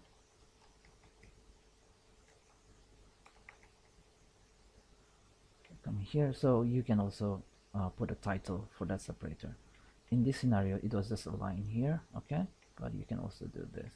Now let's say that we want to have like a sub menu here, so let me quickly demonstrate that. Now let's quickly go back here. So again, this is from the menu separator document. I'm just gonna grab this. Okay, maybe I'll just grab this. The idea here is just to use this menu. Okay, now down here, let's say that we want to add another opener like this.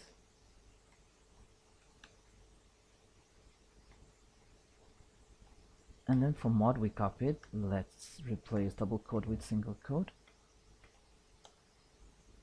like this.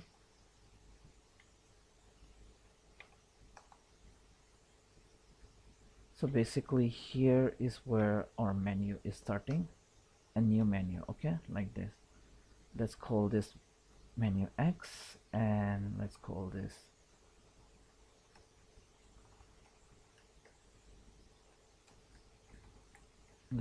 daily reports, and we'll just use the same syntax instead of. Let's make sure these are unique. So 2x1, just making this unique. Okay, just you can add anything.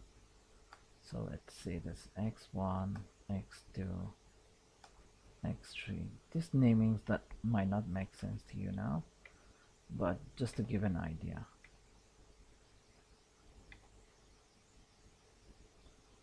Now let's go back and see.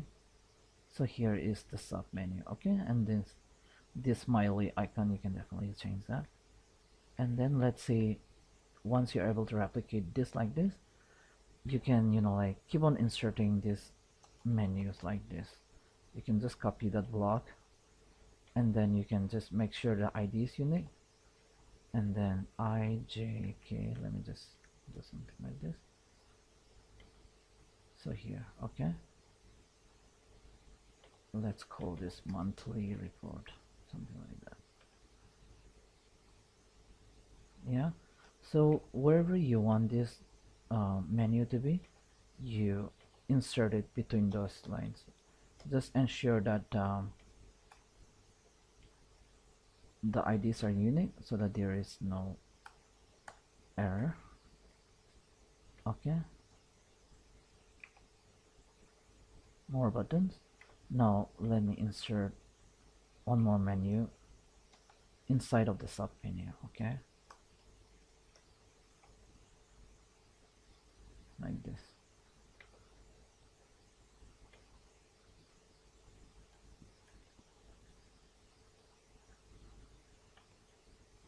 So inside of the sub menu there is a menu again. So this is how you can construct your XML.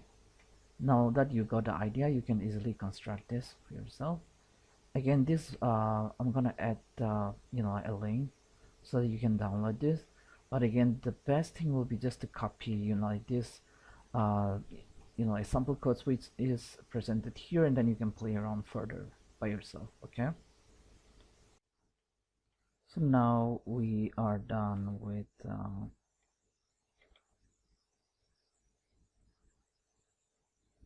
menu separator, dynamic menu, and then the custom image.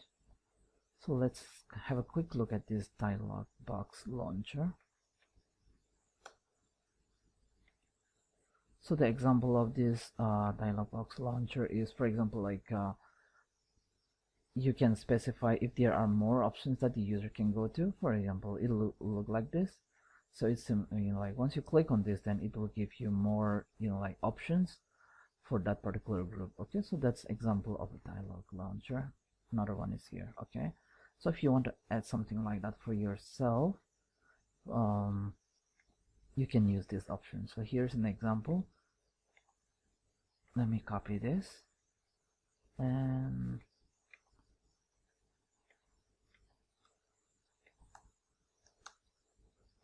let's add this here.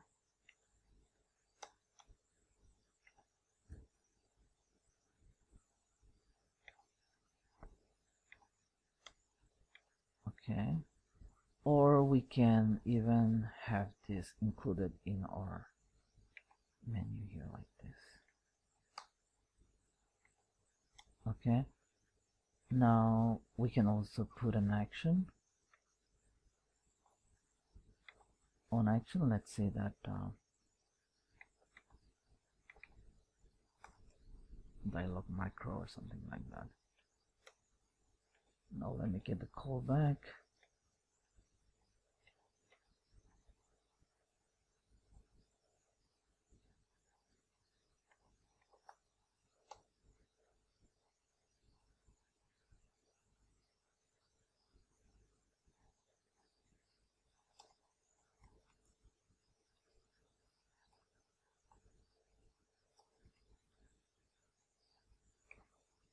Going here, and then you can see this has been added. Once you click here, you can, you know, like write a code to launch additional options, maybe like a form or something else for your users. Okay, now let's quickly add the toggle button as well. I'm gonna copy this sample code again from the same document. Maybe this time I'll add it to the new group. So I'm going to get the group tag. Let's call this ID is group 3, and let's call this other controls. So here's our toggle button with the ID this, and then the label is this. We can also add a quick action is fine, get pressed.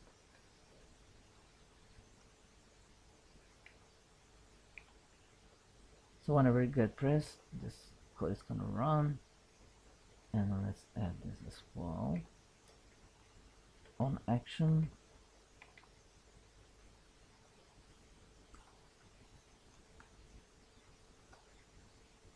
click or something like this. Okay, I'm gonna get a callback for this.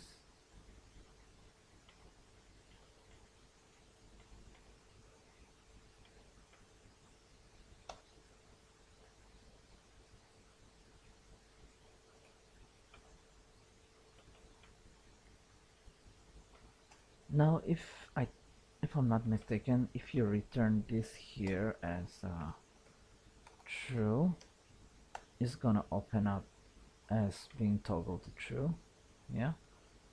And then if you set this to false, this will load up as false. And then when it is clicked, you can get the press behavior. So if it is right now this is true, so it's supposed to return as true, but when it clicks, it's gonna be false. So true, okay. So that's what. So based on this toggle, behavior, if it is true, you can do certain thing. If it is false, then you can run certain code. Okay. So for example, if this, then you can run some code here. Else, you can run another code here. Okay, something like that. Now let's try to put this to false, and then when this loads up, this is supposed to be untoggled. Okay.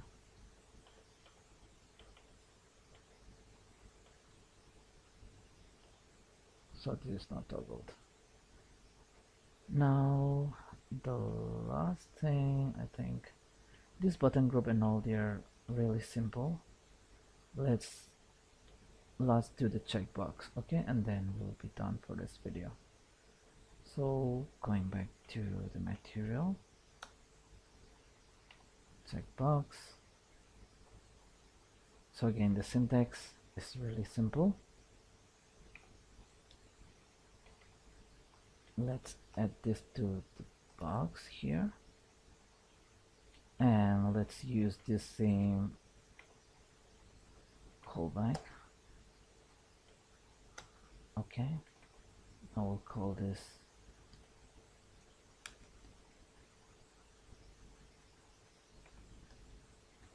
checkbox click, and then checkbox press. Now I'm gonna go here, copy these callbacks, Control S, Control W, reopening this file. Now let me put this on top.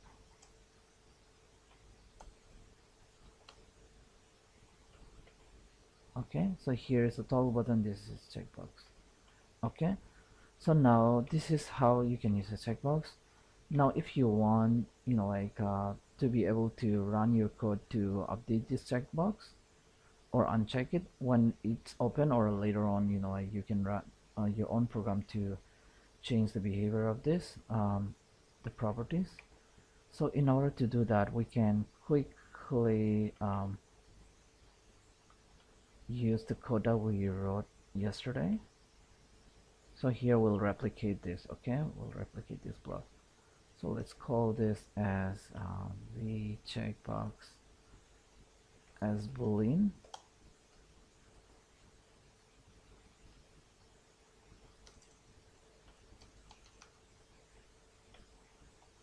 I'm just gonna replicate this block. We'll set up the object here. Okay, so let's call this checkbox 1, like this, and this is gonna be boolean.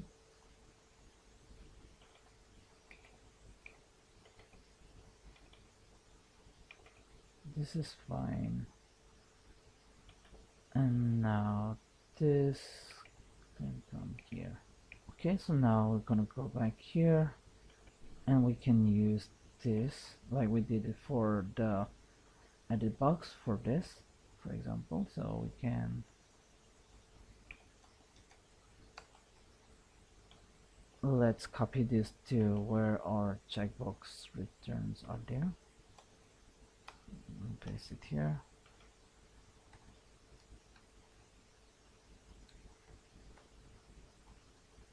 Now first we'll have to update our code. If this dot id is equal to this,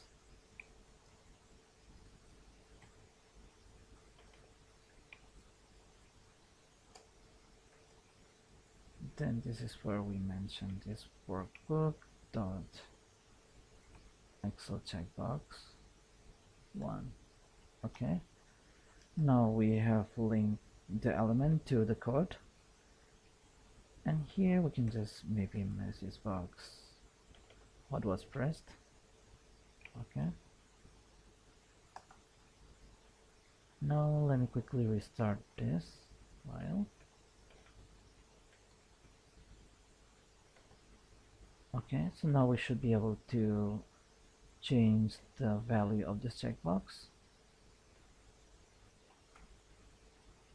Let's see.